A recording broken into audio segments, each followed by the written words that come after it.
Hello, everyone.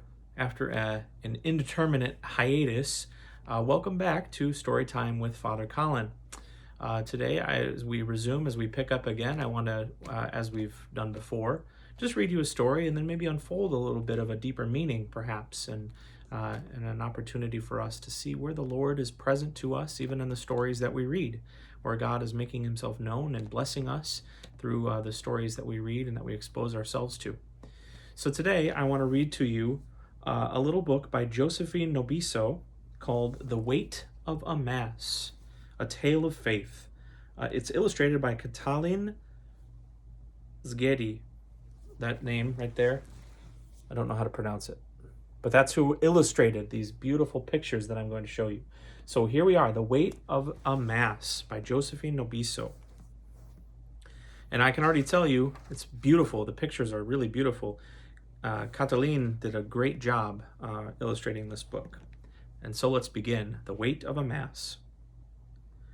Once upon a time, a king betrothed to a queen from a faraway land consented to be married in the cathedral, even though he knew that only a handful of old women would attend the Holy Mass.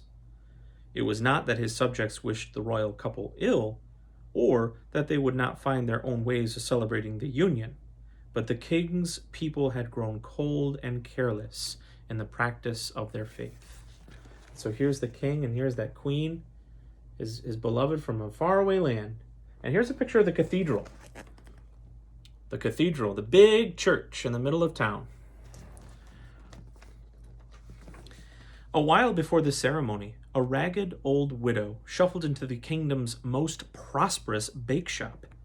Subjects soaring in high spirits and decked in finery whisked past her, carrying away the finest confection and loaves of bread. The baker lifted elegant pastries and arranged them in lacy boxes upon which he tied jaunty bows. His son, a kindly boy, guarded the royal wedding cake from children's probing fingers, all the while describing how he and his father had erected it. So here's that bake shop. People coming in and getting fine, delicious foods. And there's the son. There's the royal wedding cake way in the back there.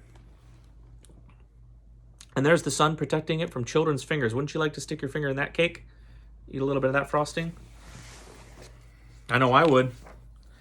Finally, it was the widow's turn in the crowded shop. For the love of God, she begged the baker, if you will give me a crust of stale bread, I will offer my mass tonight for you. The baker's son spun on his heels to fetch the bread reserved for children who fed the royal swans. But his father growled, this woman shares the disease from which you suffer, and your mother before you. If I didn't keep you busy here, I'd find you on your knees in church with the likes of her. So here's the widow, the kindly widow, offering to offer mass for the baker for a crust of bread. And there's the baker and his son. Baker's not a very nice man, but his son was willing to do something nice for the widow. Let's see what happens next. A hush fell over the crowd. The baker peered over the counter. You propose to hear a mass for me? He challenged the old woman. I'd rather hear the jingle of your coins. But I haven't a shilling, the widow whispered. Then I haven't the bread, the baker shot back. Father, the son protested, she asked in the name of God. Then let God provide her bread, the baker exclaimed. The widow turned to leave, but the baker had not finished taunting her. Let us see how much bread I would owe you, he said. He tore a tiny corner of his finest tissue paper and read aloud as he formed two minuscule words, 1 Mass. So here's the baker writing 1 Mass, kind of making fun of that poor old woman. Here's the woman leaving. She's very hungry and probably very sad now. The baker held up the tiny piece of paper, and with a ceremonious flair, he laid the wispy scrap onto the resting tray of his brass scale. He then flicked a slice of old bread onto the other tray. He blinked, confused. The bread side had not dropped to lift the lighter paper. There's the scales, and you would think that the bread, because it's heavier than a piece of paper, would be lower. But for some reason, the piece of paper is lower. What's going on here? Impossible, the baker exclaimed, placing a marzipan apple onto the bread's side. Still, the tray holding the paper stayed down. The baker piled layered cake onto the tray, but this did not tip the scale. He stacked his best cherry-topped cupcakes onto the balance, but they did not make the difference. Brushing past his son, he swept heavy, filled chocolates into a box. Still, the scale did not budge when he placed those on it too. He arranged a dozen poppy seed cakes and 24 rolls onto the pile. The paper outweighs his goods, a man exclaimed. Look at all those goodies, and still the paper is lower than all this stuff. How is this possible? The Royal Council of Weights and Measures tested this scale just last week, the baker protested. Something's gone wrong with it. The baker's son lifted the tiny scrap of paper off the scale, and a gasp went up as the baked goods crashed down with a jangle. Everyone began speaking at once. What can this mean? They asked each to each other. The crowd quieted to watch as the baker emptied the heavy tray and tested the scale with all his weights, even those smaller than game pieces. The scale responded to every change, floating up and down. The scale is correct, a woman exclaimed. Of course it's correct, the baker bellowed. I'm an honest man.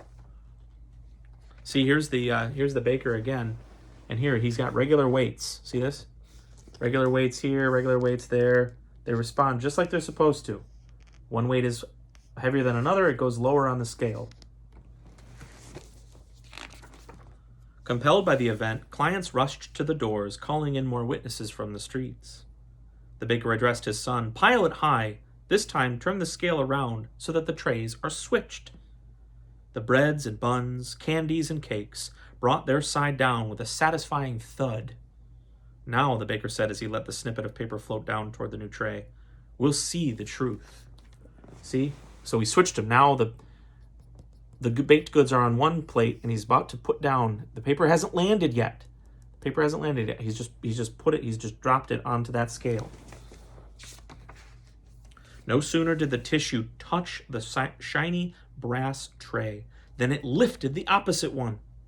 But I don't understand, the baker muttered as he ran to fetch his freshest donuts, as if that's going to make more of a difference.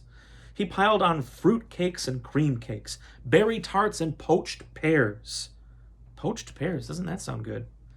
This can't be, he cried as he plastered on plum pudding and candied fruits, almond confetti, and crushed walnuts.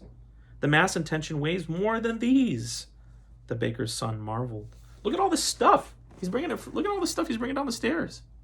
Bringing all those baked goods. He's going to go put it on the scale. Crazy, right? What's going on here? The baker was beside himself with bewilderment. He turned to his son. Don't think I don't know that you would abandon the baking trade to become a priest, he warned. And don't think any of this will influence me. He took a deep breath. Bring me the royal wedding cake. As the baker's son rolled the cake's cart through the crowd, it parted, respectful, lest the prized confection get damaged. So there's the boy rolling the cake. The big old wedding cake. On the count of 3, the baker ordered his son, help me get it onto the scale. This will put an end to this nonsense. 1, 2, 3. The wedding cake teetered on the top of the pile. The paper on which the baker had written the words one mass hadn't even fluttered. The baker and his clients stood dumbfounded. Look at all of that with the cake and everything all on that little scale. And here, you can barely see it, but the paper on the scale is still heavier than all of that. What? One mass is heavier than all of that. Just then, the cathedral bell began tolling the call to the royal wedding mass. The baker's son stood over the piece of paper, staring at it. When he lifted it from the scale, hands surged forward to rescue the wedding cake as things beneath it crashed down with a weighty clang. A man went out into the street and took up the Ave Maria the bells were tolling. Other clients, who had intended to celebrate the royal wedding in diverse ways, now filed out and processed toward the kingdom's great cathedral. One by one, they joined the masculine voice in raising the lofty hymn. The stunned baker saw that the only customer left in his shop was the old widow. He made a gesture of putting everything at her disposal. Come every day, he told her. You will never go hungry again. The widow smiled and tucked only a thin slice of bread into her pocket. As the baker watched his son unbutton his white apron, the father sensed that one day the boy would be exchanging it for a white collar. The baker, his son, and the widow trailed the procession to the cathedral to offer Mass with their monarchs. Amidst the singing and the exclamations of wonder and joy, the baker asked the old lady, "Why did you take only a slice when you could have had anything and everything in my shop?" "I was ashamed to take more," the widow told him.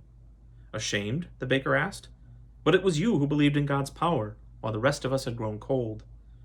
"I was ashamed," the widow explained, "because even though I have never given up going to Mass, I asked you only for a crust of stale bread in exchange for it. You see, my friend, like you, I too do not know the weight of a Mass." The end. The weight of a Mass. So what's going on here? Why was the little slip of paper with the two words, one Mass, written on it so much heavier than all of the goods in the baker's shop? Well, I mean, I think the message here is that going to Mass, celebrating the sacraments, going and praying to the Lord, praying to Jesus, is of greater weight than all the goods of the world, all the sweets, all the goodies, not just food, but also good times and fun times. That what God has done for us, what God does for us each and every day, is of greater value than anything else that we have, than anything else we possess. And we should hold on to that, and we should trust that God who loves us gives us such great value. So thank you again for joining me with Storytime with Father Colin. I hope to be a little bit more consistent about my stories in the future, but thank you for joining me as we read Josephine Nobiso's The Weight of a Mass. God bless you all.